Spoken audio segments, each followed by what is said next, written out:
برج الحوت عاملين ايه؟ يا رب تكونوا بألف خير. النهاردة هنتكلم عن توقعات الأسبوع الأول من شهر إبريل 2026. وصدقوني الأسبوع ده بالنسبة لكم بيكون مهم جدا ومدعوم من الناحية الفلكية. يعني كده تأثير الكواكب عليك فيه واضح جدا، وممكن يحقق لك حاجات كنت بتسعى ليها من زمان. الأسبوع ده بيبدأ من يوم 1 لحد يوم 8. القمر عندك بيكون داعم جدا، وده بيخلي كل الأمور اللي انت هتعملها أو اللي انت حاططها في بالك تتحرك بشكل سلس وسهل، خصوصا الحاجات اللي ليها كده علاقة بالفلوس، الشغل، أو حتى العلاقات الشخصية. خلينا كده أشرح لك التفاصيل واحدة واحدة عشان تبقى الصورة واضحة بالنسبة لك. أول حاجة من يوم 1 لحد يوم 8 القمر هيكمل في برج الميزان، والميزان بالنسبة لك بيتعلق بالمنزل الثامن، وده بيخلي الفترة دي ممتازة جدا عشان تحقق أهدافك اللي كنت شغال عليها الفترة اللي فاتت. يعني لو انت كده مستني مشروع يتنفذ أو انتقال لوظيفة أو أي خطوة مهمة في حياتك العملية، فالوقت ده هيكون مناسب جدا. ده كمان معناه إن أي خطوة انت كنت بتخطط لها على مدار ال6 شهور اللي فاتت دلوقتي فرصتها قوية جدا إنها تتحقق. من الناحية الفلكية تأثير عطارد والمريخ عندك طول الأسبوع قوي جدا، وده بيخلي قدرتك على التخطيط والتنفيذ عالية جدا. المشتري كمان موجود في برج السرطان، وزهرة كمان داعمة جدا. ده مع أورانوس بيخلي عندك كده فرصة مفاجأة، زي مكاسب أو نجاحات مش متوقعة خالص، أو إن ناس كانت مضايقاك قبل كده يحصل لها مواقف وتكشف حقيقتها. بمعنى تاني، الأشخاص اللي كانوا بيحاولوا إنهم يظلموك أو يخدعوك الأسبوع ده بيكشف كل حاجة بشكل واضح، وده بيديك فرصة إن أنت تحافظ على حقوقك وتوصل لهدفك من غير مشاكل كبيرة. بالنسبة للأيام بقى المميزة فمعانا الأيام من يوم 3 لحد يوم 5 تعتبر ممتازة جدا بالنسبة لك.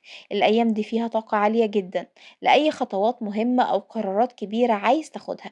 يعني لو عندك مقابلة شغل أو توقيع عقد أو حتى أي خطوة مالية أو عملية مهمة، فالأيام دي هي اللي لازم تركز فيها وتستغلها على الآخر. برج الحوت معروف كده بروحه الروحانية العالية، وانت أكيد فاكر كده. الفترة دي أحلامك وإحساسك عالي جدا، ومهم جدا كمان إنك تستفيد من الحاجات دي سواء بقى في حياتك العملية أو العاطفية. الأحلام ممكن تبقى مؤشر لحاجات كده هتحصل، أو نصايح جوه قلبك وعقلك لازم تسمعها كويس. الوقت ده إيجابي جدا عشان تقوي علاقاتك بنفسك وباللي حواليك. لو عندك مشاكل يحوت مع حد من المقربين أو شريك حياتك، فالوقت ده ممتاز للمصالحة، لإعادة الوصل والإصلاح كمان العلاقات. برضو أي أوراق أو عقود أو خطوات قانونية مهمة الأسبوع ده مناسب جدا إن أنت تاخد فيه قراراتك بعناية، لكن خلي بالك من التسرع، خصوصا من يوم 6 لحد يوم 8. القمر في برج القوس، وده ممكن يخليك تتسرع في اتخاذ قرارات أو تدخل في جدالات مع ناس أكبر منك في العمر. يعني لو حد بيستفزك حاول تهدى وتفكر قبل ما تتكلم أو تاخد أي خطوة، خصوصا لو الموضوع ليه علاقة بعقود أو أوراق رسمية. أهم نقطة بقى يحوت لازم تاخد بالك منها كويس، إن التسرع ممكن يضر حقوقك المالية أو العملية. يعني مثلا لو عندك معاملات أو مستحقات سيب العصبية بعيد وحاول تتعامل بهدوء. الفترة دي ممتازة كمان للحصول على حقوقك لو اتصرفت بحكمة، لكن لو دخلت في جدال أو اتعصبت ممكن تحصل مشكلة صغيرة تضيع لك حقك كله. الجانب المهني كمان مهم جدا في الأسبوع ده يحوت. من أول يوم حاول تزود كده مجهودك في الشغل، تظبط أوراقك، تخلص أي متطلبات وراك، وتكون كمان منظم جدا. ولو عندك إدارة أو فريق مسؤول عنهم يعني حاول تكون حريص ومتأكد إن كل اللي معاك ده بيشتغلوا بترتيب وانضباط. الفترة دي مناسبة جدا للتخطيط للمستقبل، ترتيب أولوياتك، تحقيق أهدافك بشكل عملي وواضح. طيب بالنسبة بقى للدراسات أو الكورسات فالأسبوع ده ممتاز لو عايز تتعلم حاجة جديدة أو تطور مهاراتك، حتى لو مفيش علاقة مباشرة بالشغل. المعلومات والخبرة اللي انت هتاخدها هتفيدك جدا في حياتك العملية والشخصية. برج الحوت معروف بالذكاء والوعي، والوقت ده بيخليك تتقدم في المعرفة والثقافة بشكل ملحوظ جدا. بالنسبة بقى للوضع المالي فزي ما قلنا محتاج هدوء وتركيز، ممكن يكون عندك حقوق مالية تسترجعها، بس خليك هادي وابعد عن العصبية أو الجدالات اللي ممكن تضيع لك حقك. الأيام المهمة هنا هي يوم 6 و7 و8.